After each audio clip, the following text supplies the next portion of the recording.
milagres. Diz aí.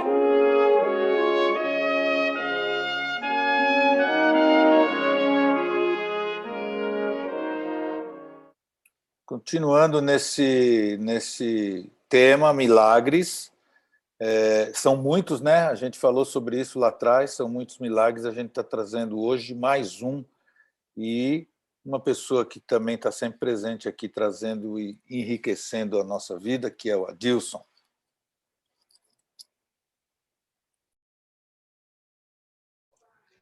Ok, boa noite, pessoal. Está todo mundo ouvindo?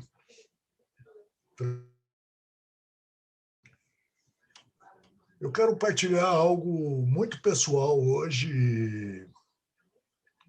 De fato, eu gostaria que nós saíssemos daqui, desse tempo, confiando mais no Senhor. Eu gostaria que vocês e eu saíssemos daqui estimulados a entregarmos o nosso caminho ao Senhor. Confiar nele, porque Ele vai fazer tudo, porque Ele cuida de cada um de nós com um cuidado especial, né? O Senhor tem muito interesse na sua vida, na sua pessoa, e é isso que eu gostaria de partilhar com vocês. Então, para que isso fosse possível, eu preciso falar de experiências pessoais, primariamente, né? Um pouco de como eu entendo isso, né? E das experiências que eu já vivi, ainda que não está tudo aqui, eu tinha que escolher algumas, né, para poder partilhar. Você sabe, quando eu oro, eu tenho uma forma de orar, muitas vezes, que é muito pessoal, né?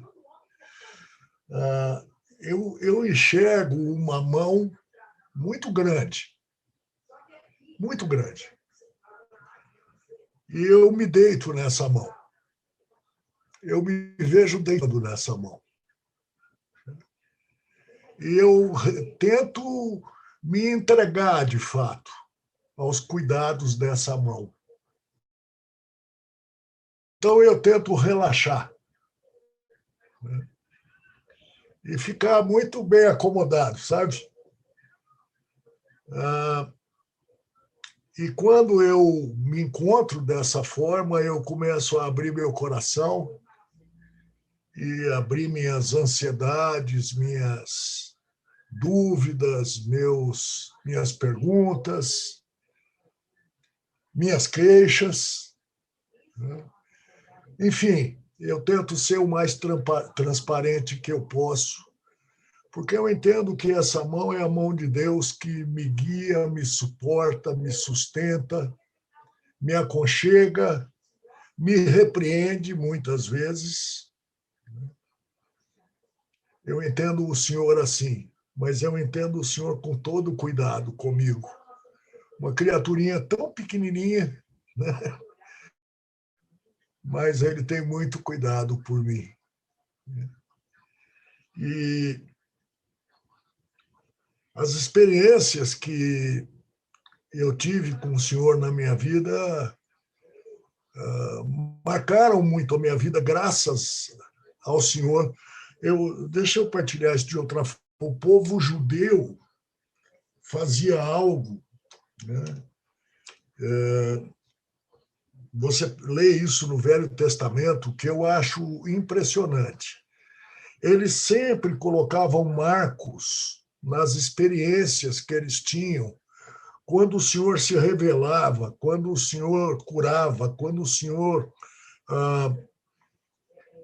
fazia obras maravilhosas, milagres mesmo, no meio daquele povo.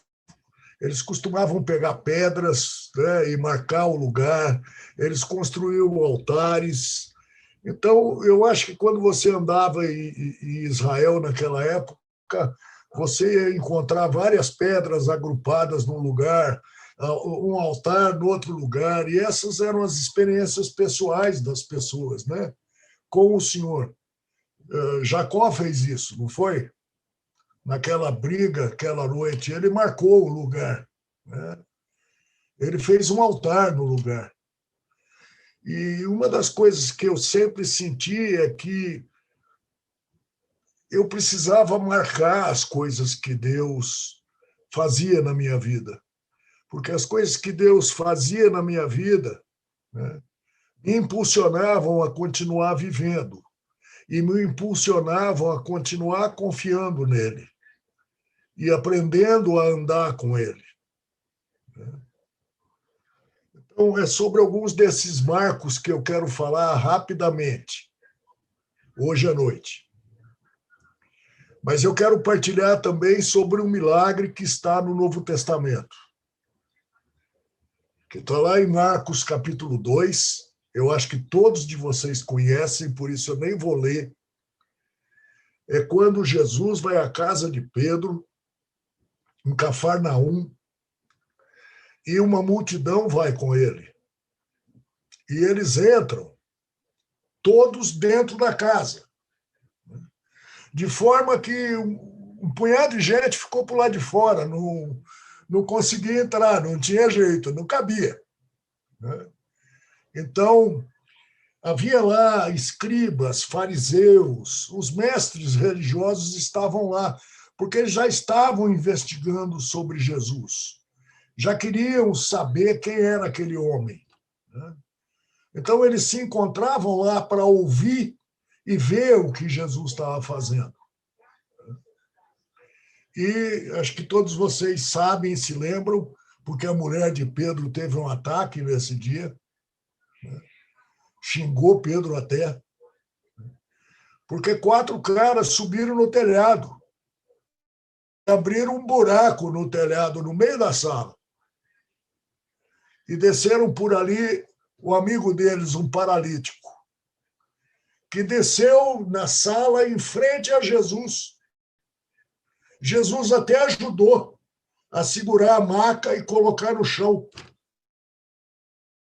Desceu com cordas. E o aleijado, obviamente, várias vezes estava reclamando e dizendo: opa, calma aí, vou cair, calma aí. Mas os caras, os amigos, estavam entusiasmados e fazendo com que esse homem descesse diante de Jesus. Eles tinham muita esperança, muita fé na pessoa de Jesus. E sabiam que Jesus tinha interesse naquele homem e iria fazer alguma coisa. E acho que vocês se lembram, Jesus olha para aquele homem e diz: filho, seus pecados estão perdoados. E diz as Escrituras que aquele grupo de religiosos que estavam lá, eles estavam pensando, né? Eles não falaram, mas eles estavam pensando: quem é este estúpido que agora está dando uma de perdoar pecado? Quem pode perdoar pecado senão Deus? E Jesus, sabendo que é deles, vocês se lembram disso, ele pergunta a eles: escuta, o que é mais fácil? Perdoar os pecados desse homem ou dizer para ele que levante, tome a cama e ande? E por alguns segundos Jesus ficou quieto para que eles pensassem. Deu um silêncio na sala tremendo. Então Jesus diz algo fantástico, para que vocês saibam que eu tenho poder para perdoar pecados. Ele olhou para o paralítico, olho no olho, e disse: levanta, toma a tua cama e anda. E Jesus ajudou aquele homem a ficar em pé. Um homem que a gente nem imagina por quanto tempo vivia naquela maca, naquela cama. E aí Jesus provavelmente falou para a turma, abre que ele vai sair. Né? Deixa ele passar aí, ô. E aquele homem com muita dificuldade saiu andando, inclusive parado às vezes, porque as pernas não eram tão fortes, mas ele já sai andando daquela sala. Então, esse milagre vai ser importante num determinado momento que eu estiver falando sobre as minhas marcas, sobre as minhas pedras, sobre os sinais que Deus fez na minha vida. Eu vou tornar a falar sobre ele. Quando eu decidi, Júnior, qual era o propósito da minha vida, e entendi qual era esse propósito, eu entendia que Deus queria que eu levasse o evangelho a jovens e adultos. E eu entrei para trabalhar com alvo, saí do emprego que eu tinha e vim para esse ministério. E, bom, já senti um baque salarial tremendo, de cara. E logo depois, o Haroldo foi embora para os Estados Unidos, então as doações que entravam de lá abruptamente pararam. E nós não tínhamos o hábito de levantar doações, era algo muito difícil. E confesso que para mim ainda é difícil, né, falar sobre doações. E nós começamos a viver com o que entrava. Nós tínhamos um teto salarial, e se entrasse doação, você recebia. Se não entrasse, felicidades, Deus vai te suprir de outra forma. Né? E eu vivo assim há 45 anos, né, ou mais, no ministério. Né? E o Senhor tem suprido, graças a Deus. Mas eu me lembro de algumas experiências, eu quero contar, porque, sabe, eu era um cristão relapso, extremamente pecador, continuo sendo.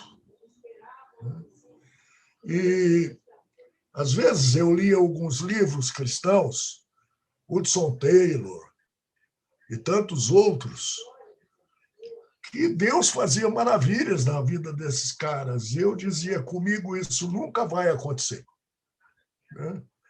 Eu não sou alguém que Deus vai cuidar dessa forma. Mas eu estava engatinhando na fé e eu tinha toda uma confiança no Senhor. Né? E, claro, tinha expectativas que Deus fizesse algumas coisas na minha vida. O Salmo 37, 5 era uma verdade. Então, o teu caminho ao Senhor, confia nele e tudo ele fará. Né?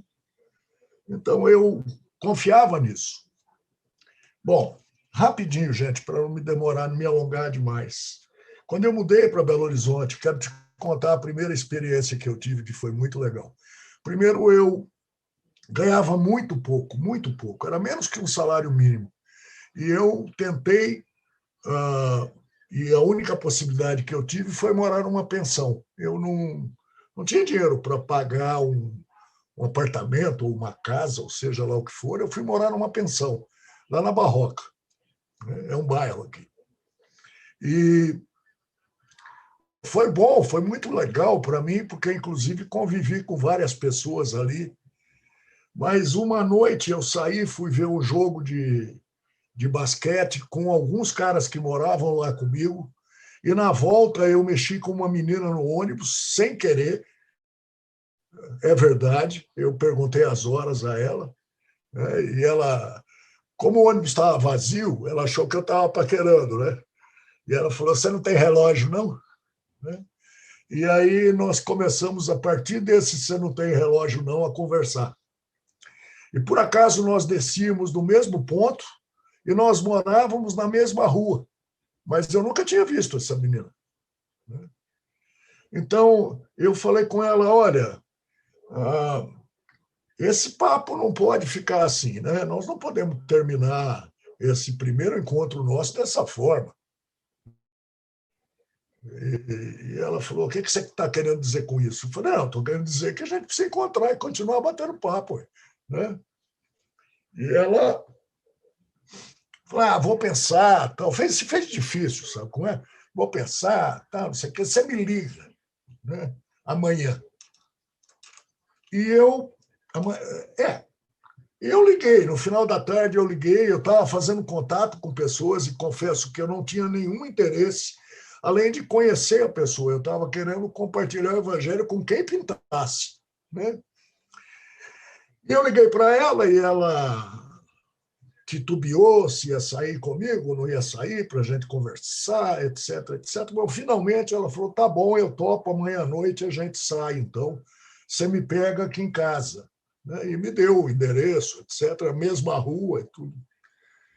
Mas o que ocorreu? Eu pensei, bom, eu vou sair com uma menina, preciso ir para um lugar mais ou menos, né? Não dá para ir no bar do Seu Zé ali na esquina, né? E eu tinha mal e mais dinheiro para o bar do Seu Zé ali na esquina. Né? Então eu fui orar, e Deus sabe disso. E eu disse, Senhor, eu acho que eu não estou fazendo nada errado e estou tentando viver dentro da sua vontade. Eu estou conhecendo uma pessoa, o Senhor, no meu entendimento, me mandou contatar pessoas, né? Então é o seguinte, o senhor precisa me dar dinheiro, que eu não tenho. E o senhor falou para eu não pedir emprestado. Então eu não vou pedir emprestado para ninguém. Né? E foi uma coisa doida, gente, porque a gente saía, que eu acho que era sexta-feira, e lá pelas 8 da manhã eu não tinha nem um tostão. Então eu novamente estava orando, dizendo, Senhor, o que é que eu faço? Né? Eu ligo para ela e digo, olha, não vai dar para a gente sair hoje, tal, vamos marcar um outro dia, ou eu me mantenho firme. E Deus não me dizia nada. Eu falava, bom, vou esperar um pouco, Deus. E 9 horas, nada. E 10 horas, nada. E 11 horas, nada. Bom, resumindo, às 2 da tarde, mais ou menos, chegou uma carta para mim. Era uma carta do correio. Eu digo, mas carta do correio? Que trem esquisito. Né? Eu abri, né? Eu tinha uma ordem de pagamento no correio para ir retirar. Um amigo meu nunca doou antes para mim nada e nunca doou depois. É muito interessante. Me mandou o dinheiro. Um bom dinheiro. Então, aí eu tinha que correr contra o tempo, porque dizia que fechava às 4. Eu podia retirar até às 4 horas. E eu tinha que ir para o centro da cidade no Correio do Central. E lá fui eu. Né?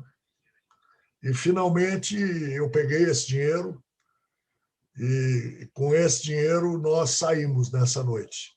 A menina é a Lala, que hoje é minha esposa. Deus já estava cuidando. Eu nunca vou me esquecer disso. Bom, eu poderia enumerar aqui, falar de várias coisas que Deus fez, gente. Eu tinha um grupo de estudo e sempre eu chegava em torno de 7, 7h10 na casa de um amigo, o grupo era lá, e a casa dele era bem grande, eu punha o carro dentro da casa dele, no estacionamento, uma furrequinha que eu tinha, né? O carrinho estava mole em pé, né? E eu já tinha orado, eu tinha falado com Deus da necessidade de ter um carro, mas não tinha condições nenhuma. E num desses estudos eu cheguei na casa dele, tipo 7h10, ele saiu para me atender e ele falou assim para mim, eu estou pensando aqui, você não quer fazer um negócio comigo? Eu falei, negócio? Que negócio você quer fazer? Ele falou assim, você me dá essa furreca, eu te dou um carro. Eu digo, sabia que o cara tinha interesse na furreca, né? Então, esse cara falou comigo, que carro você quer? E eu falei, não, como assim? Falei, não, que carro você quer? E eu me lembro, na época, eu disse, eu quero uma Paraty. Ele virou para mim e falou, Paraty não é carro, estou perguntando que carro você quer. E aí eu não sabia o que falar. Mas ele disse, nós vamos às revendas procurar o carro e o que você gostar, eu vou comprar e te dar. E aí eu troquei a furreca por um carro. Isso marcou a minha vida, porque eu lia isso nos livros, sabe? Eu achava que comigo isso nunca ia acontecer. Isso era a experiência de homens como Hudson Taylor. Eu morava uma época no Barreiro, é um bairro distante, aqui em Belo Horizonte, periferia.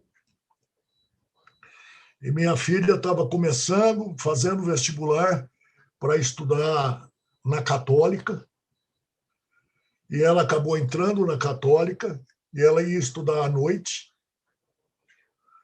E, bom, eu tinha muita preocupação dela voltar de ônibus para casa.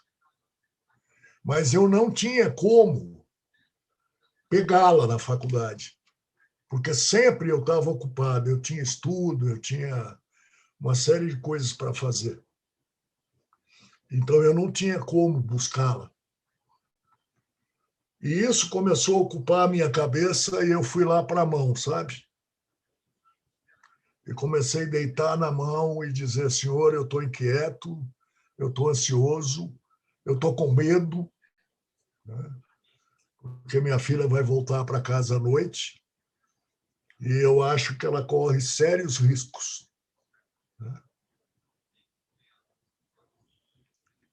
E estava orando sobre isso.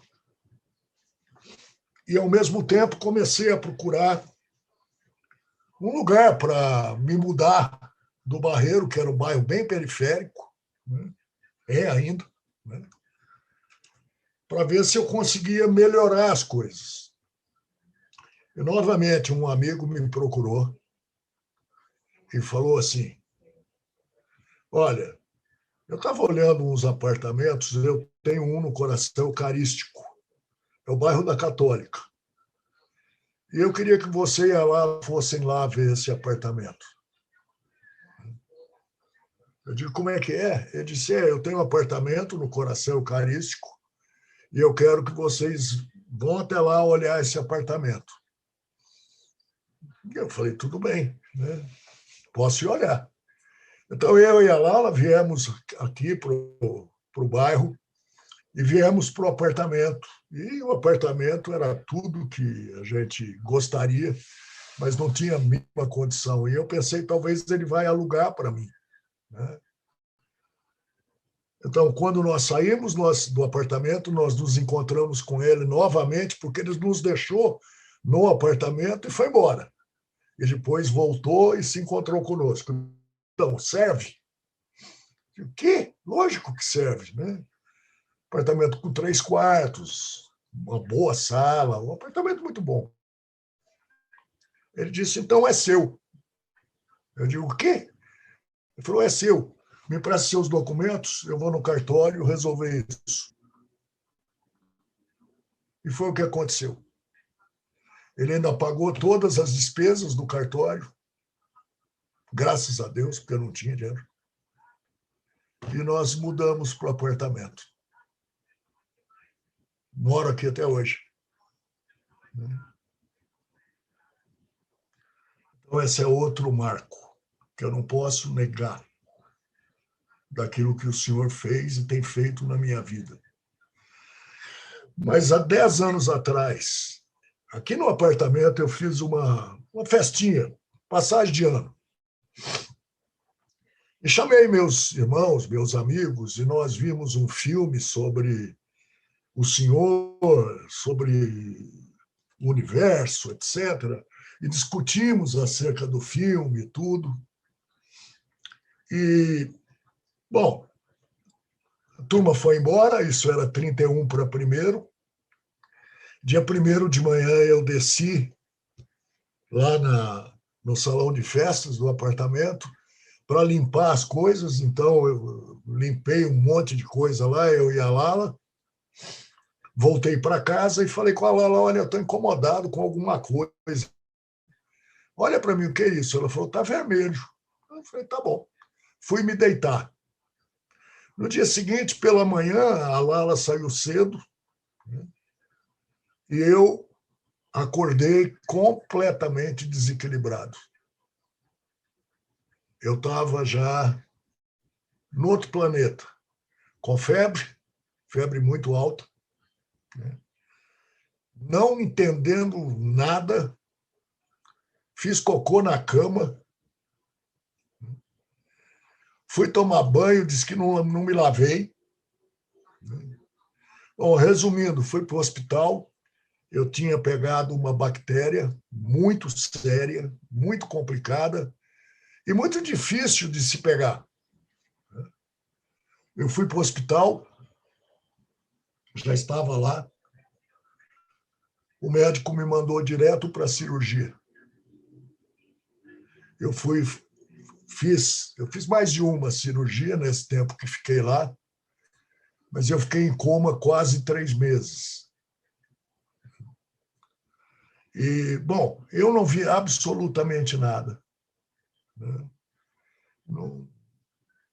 Eu dormi num dia e acordei 3 meses depois e nem sabia que dia era, o que tinha acontecido. E meus amigos brincavam comigo, falando, a Natasha já casou, você tem 4 netos, né? E coisa do tipo, né? Só gozando, né? E Guilherme teve lá, vocês imaginam, né? Então vocês imaginam, né? Marconi teve lá, Beth teve lá, e aí vocês vão imaginando a turminha boa que foi lá, né? E, portanto, eu fiquei em coma. Mas no segundo ou terceiro dia que eu estava lá, o médico falou com a Lala, olha, não está reagindo aos antibióticos, não está reagindo ao tratamento. A gente entende que se ele passar essa noite, ele tem probabilidade de viver. Mas essa noite é crucial. E foi muito louco, porque um amigo meu saiu do hospital sabendo disso. E antes de sair, ele falou com o pessoal do hospital, né? Que se acontecesse alguma coisa comigo, era para ligar para ele e não para a Lala, né? E ele saiu do hospital e ele foi visitar o cemitério e saber quanto custava o túmulo e quanto custava a urna. Enfim, ele já deixou tudo engatilhado. Porque, de fato, eu estava muito ruim. Então, uma turma, isso eu sei porque me contaram, de 100 pessoas, pelo menos 200, sei lá, não sei o número, mas muitas pessoas passaram a ir para o hospital todo dia. Passaram a ficar no hospital. E entraram numa capela que tinha no hospital que não era aberta para nada, né? Mas eles fizeram o pessoal do hospital abrir e passaram a orar lá. Depois almoçavam juntos e oravam durante a tarde também, voltavam para o hospital para pegar o boletim. Bom, várias coisas aconteceram. O Júnior está lá, e quando ele chegou, ele não entendia muito, ele tinha só o endereço, ele viu um grande grupo lá, mas ele não conhecia, né? E ele entrou, e quando ele falou com o pessoal da recepção, olha, eu vim visitar um amigo e tal, a mulher lá disse, o Adilson. Eu disse, mas como é que a senhora sabe? Eu falei, porque todo mundo aqui vem visitar esse cara, né? Agora isso aqui virou uma igreja, ela falou.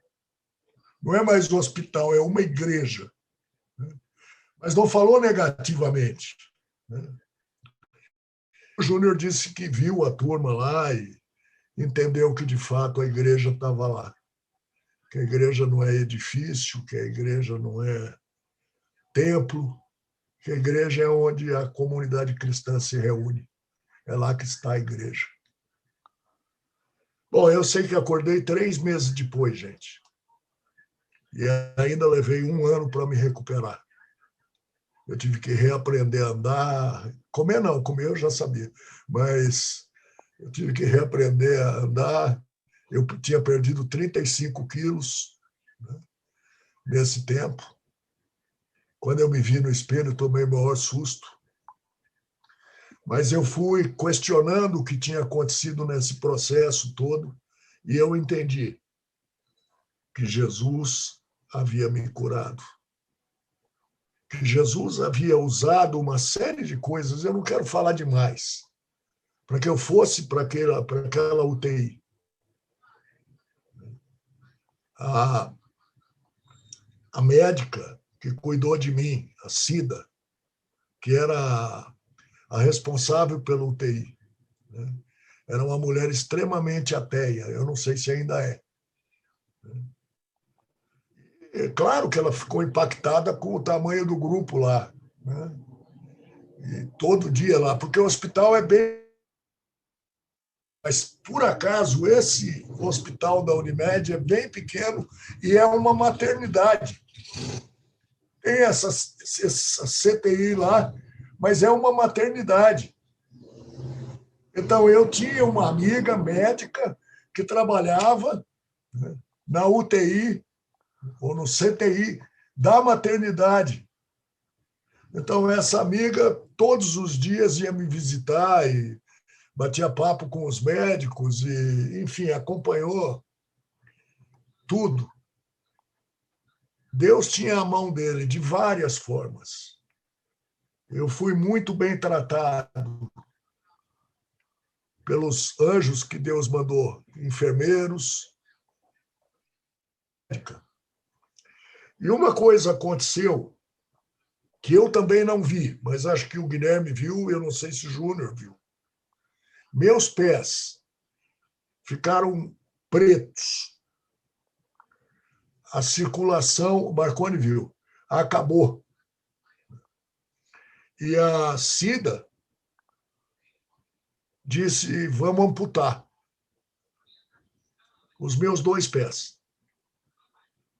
Eu não tinha circulação lá. Mas eu estava tão fraco e tão abatido e com tanto problema que ela disse, olha, eu acho que ele não vai sobreviver, né? Então, para que nós vamos amputar os pés? Deixa aí. Não vai fazer diferença. Bom, os pés estão aqui, gente. E quando eu acordei, eles estavam branquinhos e tinham circulação. Eu falei com ela, com essa mulher, e ela disse, olha, eu posso explicar tudo o que aconteceu com você. A medicina te salvou. Eu posso explicar tudo. Ela disse, há uma coisa que eu não posso explicar ainda. Ela disse, eu examinei, seus pés estavam mortos. E tinham que ser amputados. Isso eu não consigo explicar. E eu falei, óbvio, com ela que eu podia explicar, né? Então, esse é outro marco na minha vida. Por isso eu percebo essa mão me amparando cuidando de mim. Um Deus extremamente amável, cuidadoso, zeloso. E um Deus que também me corrige com a mesma mão, porque ele corrige aqueles que são filhos, né?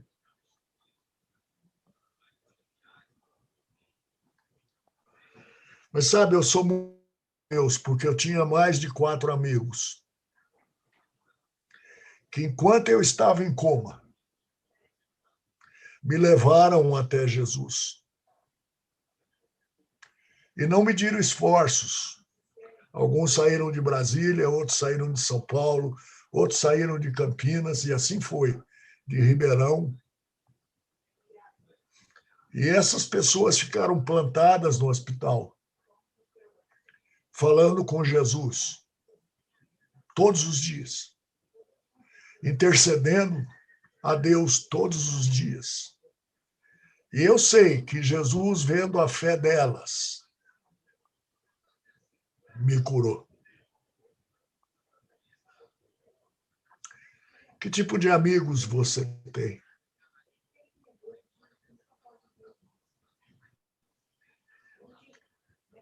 Eles têm levado você a Jesus?